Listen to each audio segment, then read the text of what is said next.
The night of May 10, 1941. London burns beneath a moonless sky as 505 German bombers unleash the heaviest aerial assault Britain has ever witnessed. In the operations room at RAF Fighter Command, Air Vice Marshal Trafford Lee Mallory stares at the plotting table in disbelief. Over 700 tons of high explosive and incendiaries are raining down on the capital. Westminster Abbey is ablaze.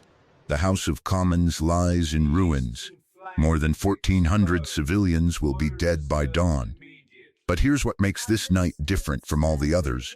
RAF night fighters managed to shoot down exactly 7 enemy bombers. 7 out of 505. A success rate of 1.4%. Squadron leader John Cunningham circles helplessly above the inferno in his Bristol Beaufighter. Despite carrying the RAF's latest AI Mark IV airborne radar, despite months of training, despite doing everything by the book, he watches bomber after bomber slip past into the darkness. The radar screen shows nothing but cluttered echoes. The carefully choreographed ground-controlled interception procedures designed by Fighter Command's best minds have failed catastrophically. 3,000 feet below, another pilot watches the same massacre unfold. Flight Lieutenant John Randall Daniel Brham sits in his cockpit, grounded by direct order. His commanding officer has explicitly forbidden him from taking off. The reason? Brham refuses to follow proper night fighting procedures. He ignores ground control. He hunts independently. He operates outside the carefully designed system. Fighter Command considers him reckless, undisciplined, and dangerous to his own side. What they don't know is that in exactly 18 months, this banned pilot will achieve something that seems physically impossible by 1941 standards. On the night of December 15, 1942, Brham will intercept and destroy 6 German bombers in a single mission, a feat that Fighter Command's experts will initially refuse to believe actually happened. By war's end, he'll be credited with destroying 29 enemy aircraft at night, making him the RAF's most successful night fighter pilot in history. But tonight, as London burns and approved tactics fail spectacularly, Brham sits on the ground, watching the system collapse, while Fighter Command refuses to let him prove there's another way. Between September 1940 and May 1941, the Luftwaffe flies over 20,000 bomber sorties against Britain during nighttime raids. RAF night fighters managed to shoot down fewer than 200 enemy aircraft during this entire period, a kill rate of less than 1%. For every bomber destroyed, the Luftwaffe loses more aircraft to accidents, mechanical failures, and their own anti-aircraft fire than to British fighters. The mathematics are devastating. A typical German night raid involves 200 bombers.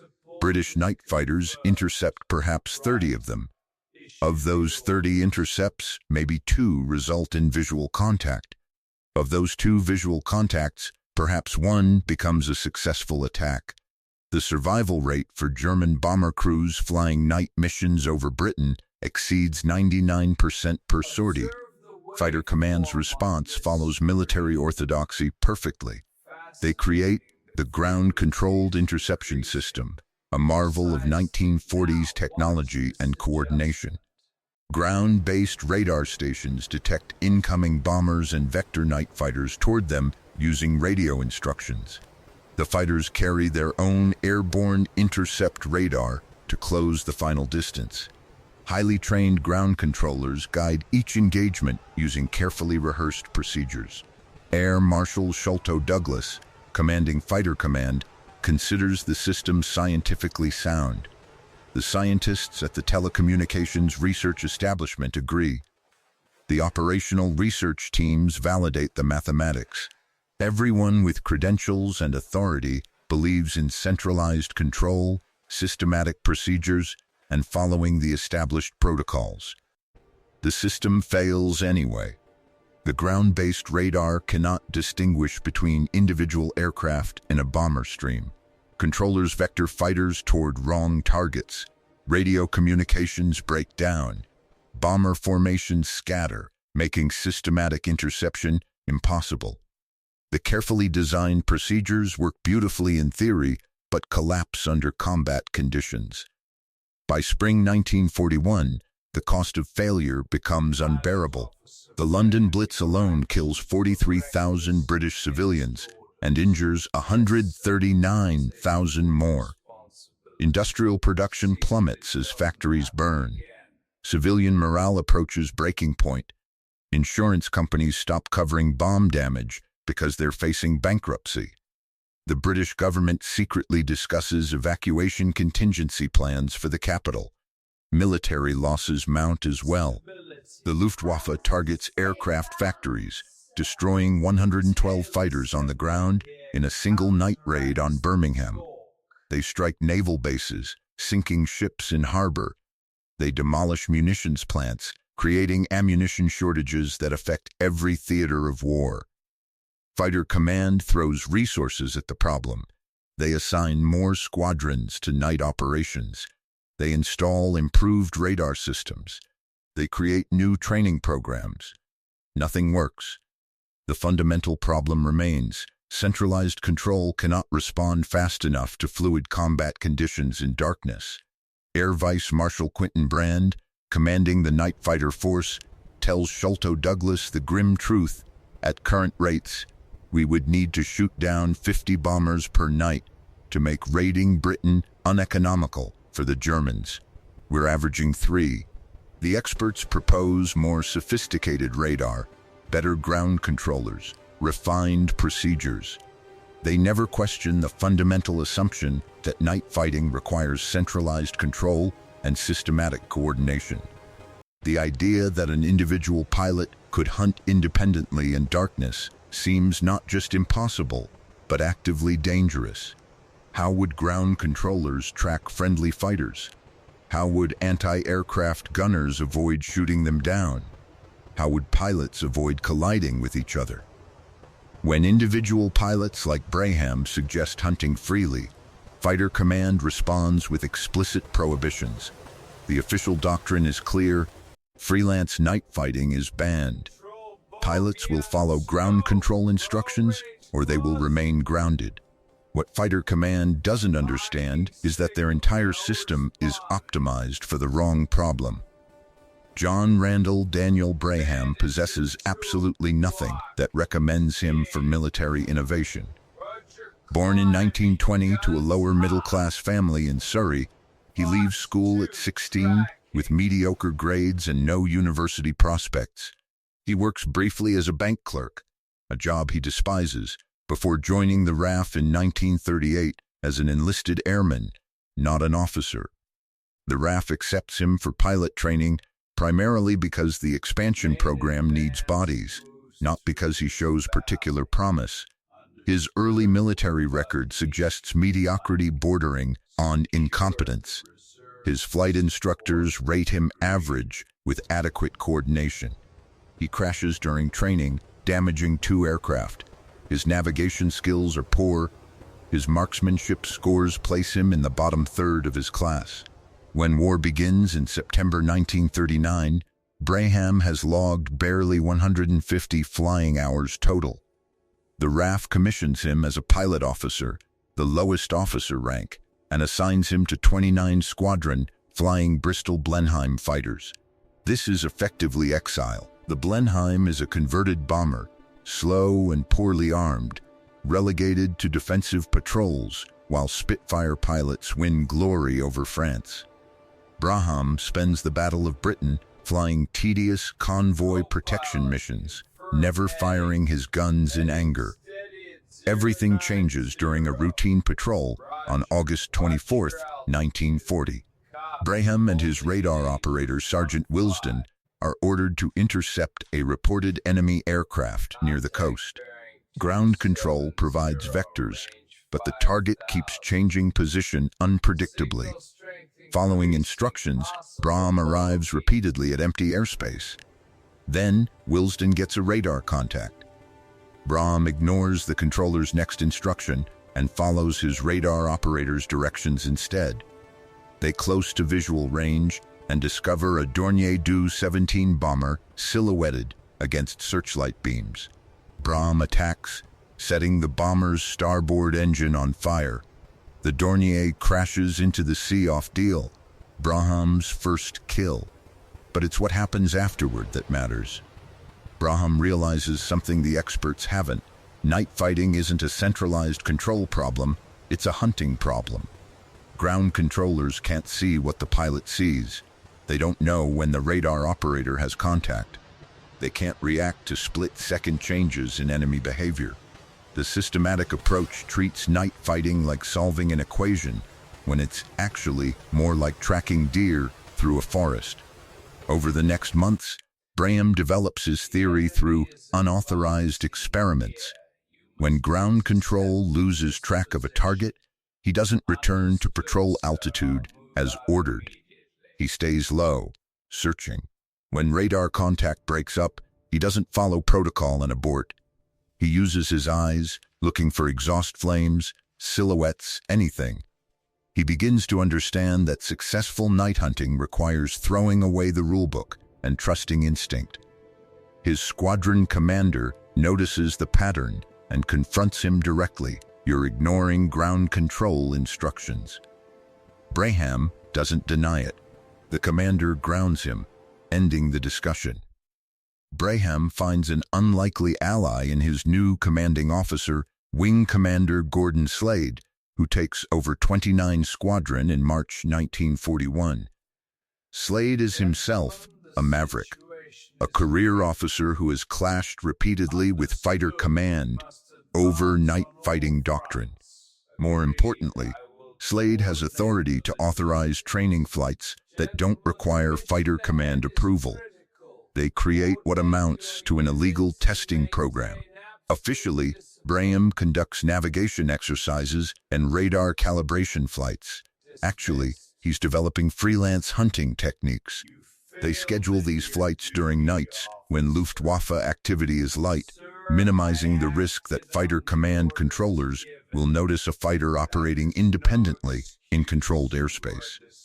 Brham works out the methodology through trial and error. He discovers that the AI Mark IV radar works better at certain altitudes. He learns that German bombers usually fly specific routes to and from targets. He realizes that moonlight helps more than it hurts. Bombers become visible against clouds. Most crucially, he figures out how to use ground control productively, get them to vector him toward the general target area, then cut loose and hunt independently. His radar operator, Flight Sergeant William Styx Gregory, becomes his essential partner. Gregory learns to distinguish radar echoes caused by bombers from ground clutter and weather. The two men develop their own communication shorthand. Trade 3 o'clock low means target at 90 degrees right below horizon. They practice until they can communicate almost telepathically, essential when every second counts.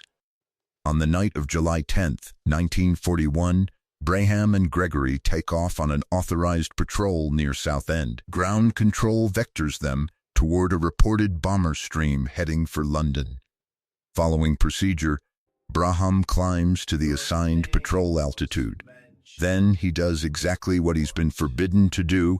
He breaks off from ground control and descends to hunt independently. At 8,000 feet, Gregory gets a radar contact.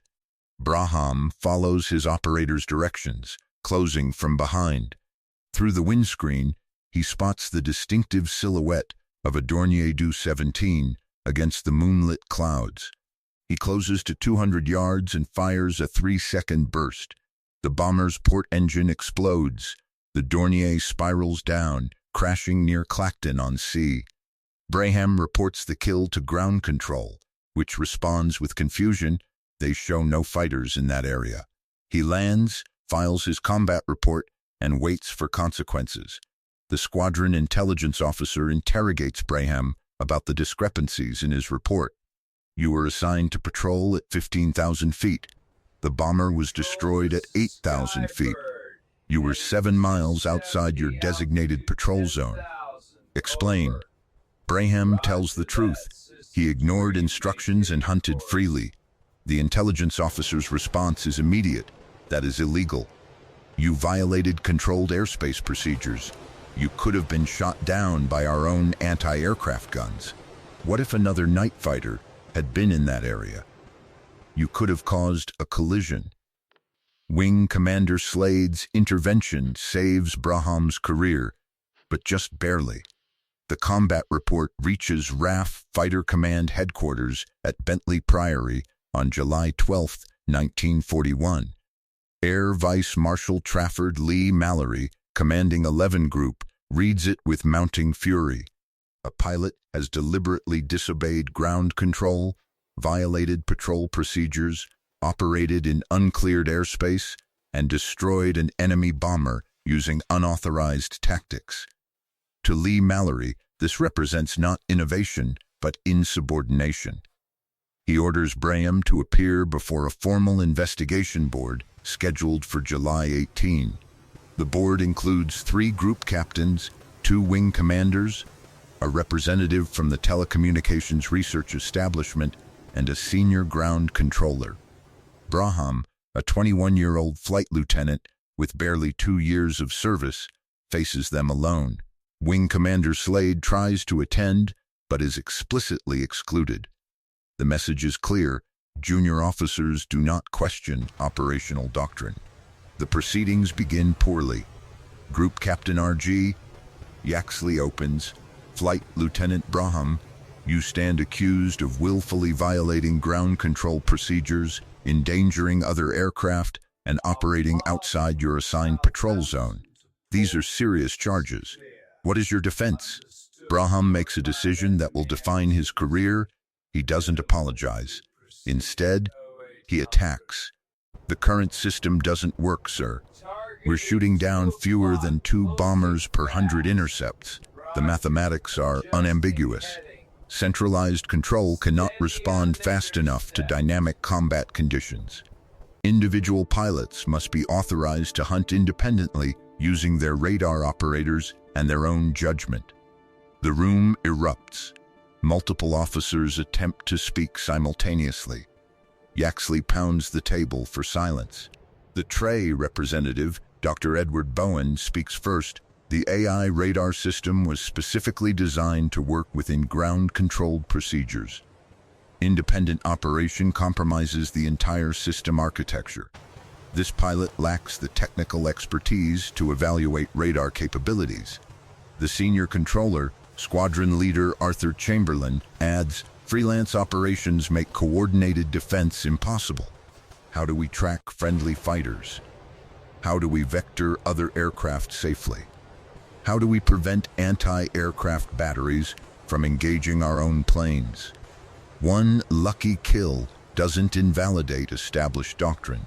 Air Commodore Basil Embry enters the room without announcement. As the senior night operations officer for 11 Group, Embry has authority to observe and intervene.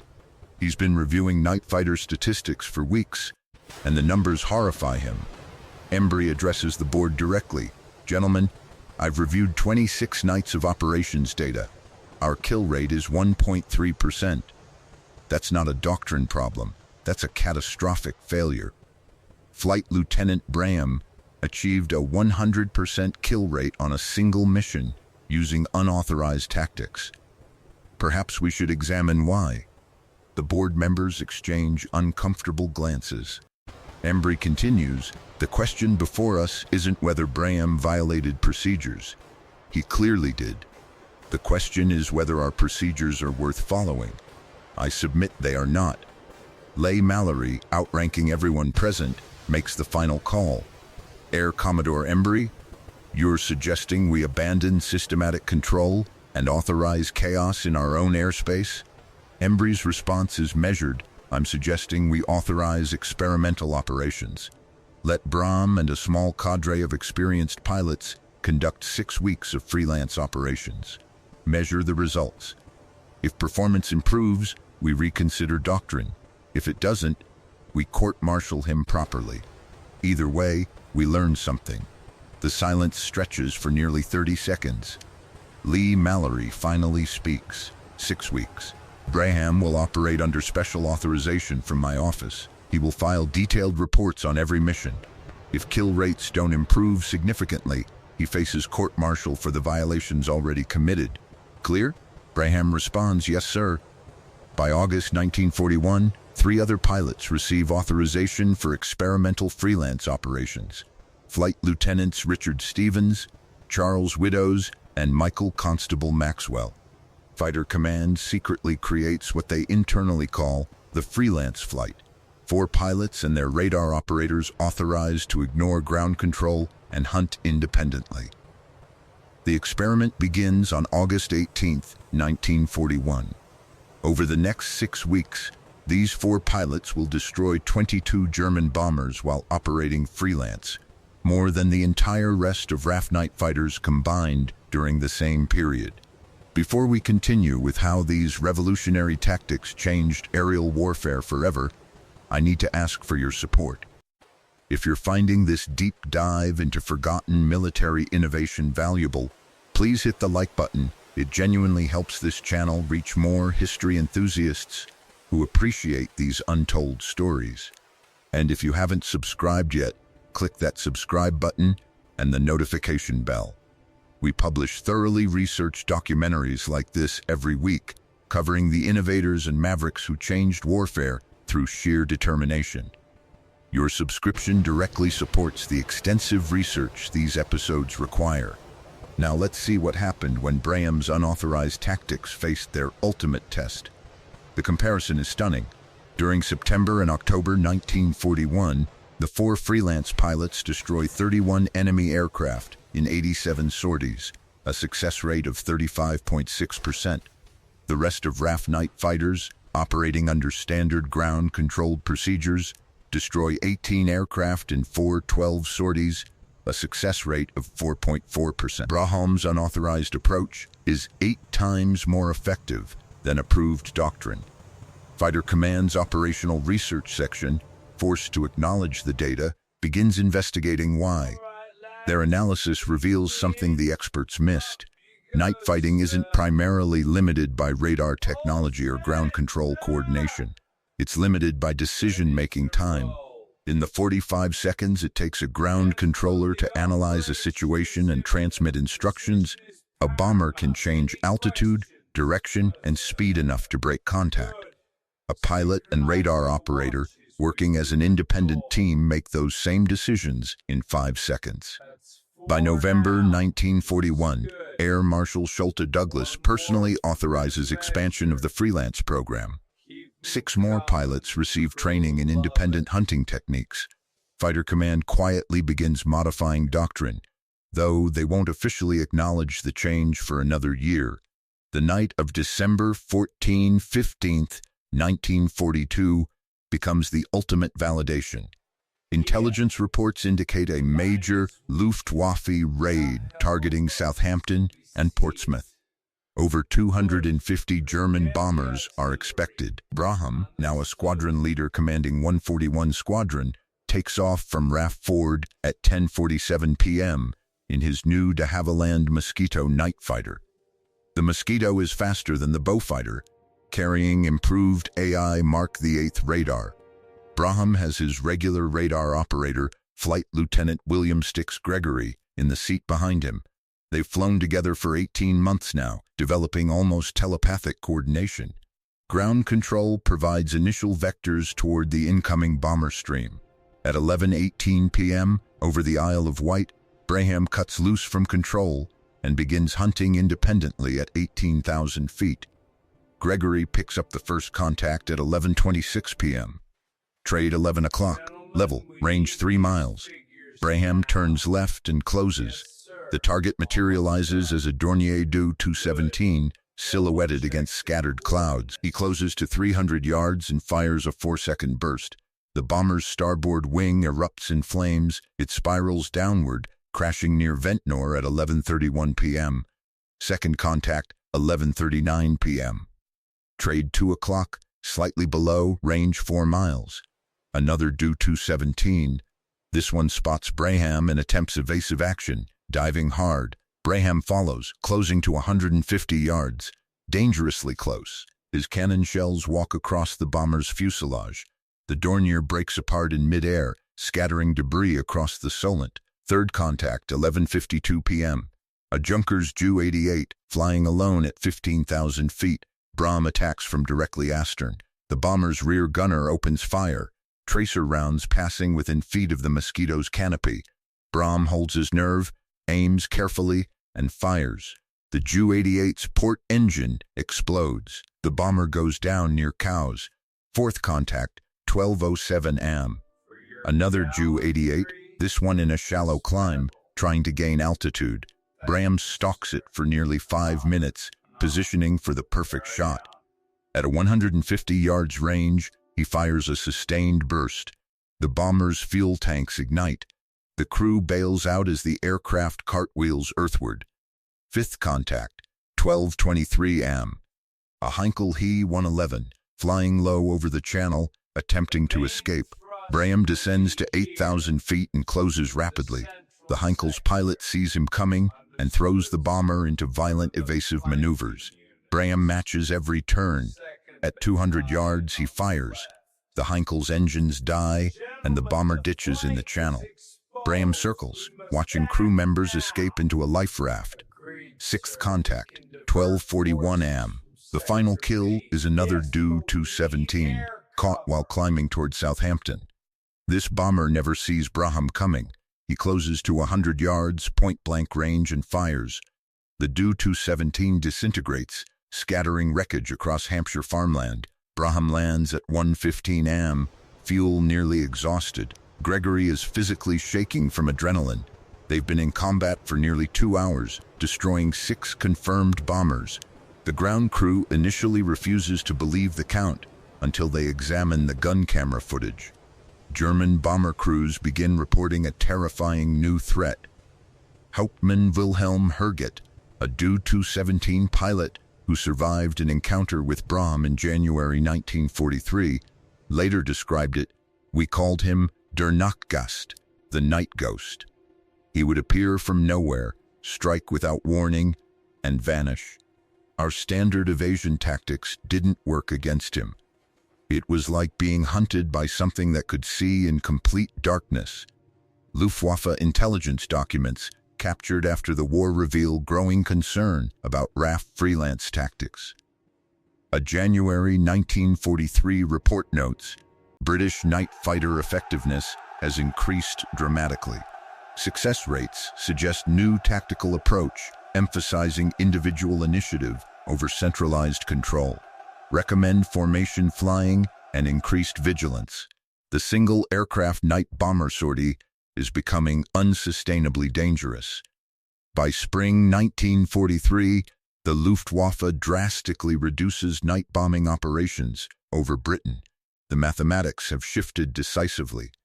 German bomber loss rates on night missions climb from less than 1% in 1941 to over 7% by mid-1943, an unsustainable attrition rate that forces strategic changes. Operational research analysts after the war estimate that improved night fighter tactics, pioneered by Brham and adopted service-wide, destroyed approximately 650 additional German bombers between late 1941 and 1944, compared to earlier performance.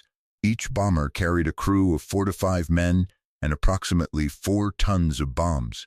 Those 650 bombers represent roughly 2,600 German aircrewmen killed or captured, and approximately 2,600 tons of bombs that never reached British cities.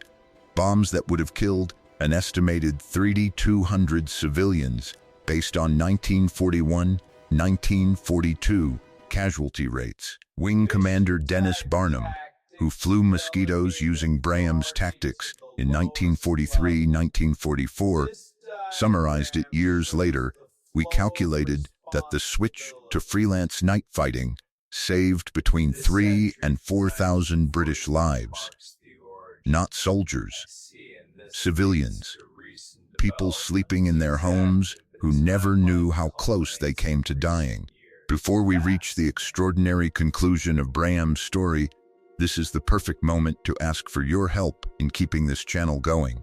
If you've made it this far, into what's becoming one of our most extensively researched episodes ever, I have a request. Check out our Patreon at patreon.com/lastwords. For the price of a coffee per month, you get early access to episodes like this, behind-the-scenes research notes, and bonus content we can't fit into YouTube videos. Your support directly funds the archival research, expert consultations, and production quality that makes these deep dives possible. The link is in the description. Now, let's see what happened to the maverick who changed night fighting forever. By war's end in 1945, Wing Commander John Brham has accumulated a record that stands alone in RAF night fighter history: 29 confirmed night kills, making him the most successful British night fighter pilot of World War II. His total victory count reaches 39 aircraft when including day operations. He's awarded the Distinguished Service Order with 2 bars, the Distinguished Flying Cross with 2 bars, and the Air Force Cross. King George VI personally decorates him at Buckingham Palace in 1944. But numbers don't capture the transformation Brham initiated.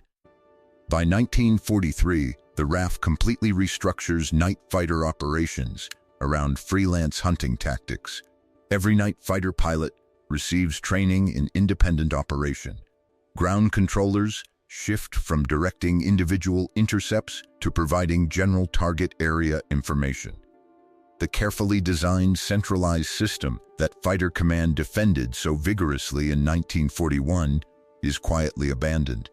Squadron leader Charles Widdows, one of the original 4 freelance pilots, reflects in a 1982 interview, "Brham proved that warfare isn't solved by committees and experts. Sometimes you need someone stubborn enough to ignore what everyone says is impossible and just do it anyway." He showed us that night fighting was an art, not a science. Braham's war ends on June 25, 1944, when his Mosquito is shot down over Denmark during a daylight intruder mission. He spends the final year of the war as a prisoner, enduring harsh conditions in Stalag Luft III. He never speaks publicly about his captivity. After liberation in 1945, Brham quietly retires from the RAF and vanishes from public life. He refuses interview requests, declines to write memoirs, and turns down invitations to Air Force ceremonies. When the BBC contacts him in 1965 about participating in a documentary on night fighting, he responds with a single-sentence letter, "I have nothing to say." He works as a manager at a small engineering firm in Hampshire, lives in modest circumstances, and dies in 1974 at age 53, largely forgotten outside military aviation circles. His obituary in the Times runs just 4 paragraphs.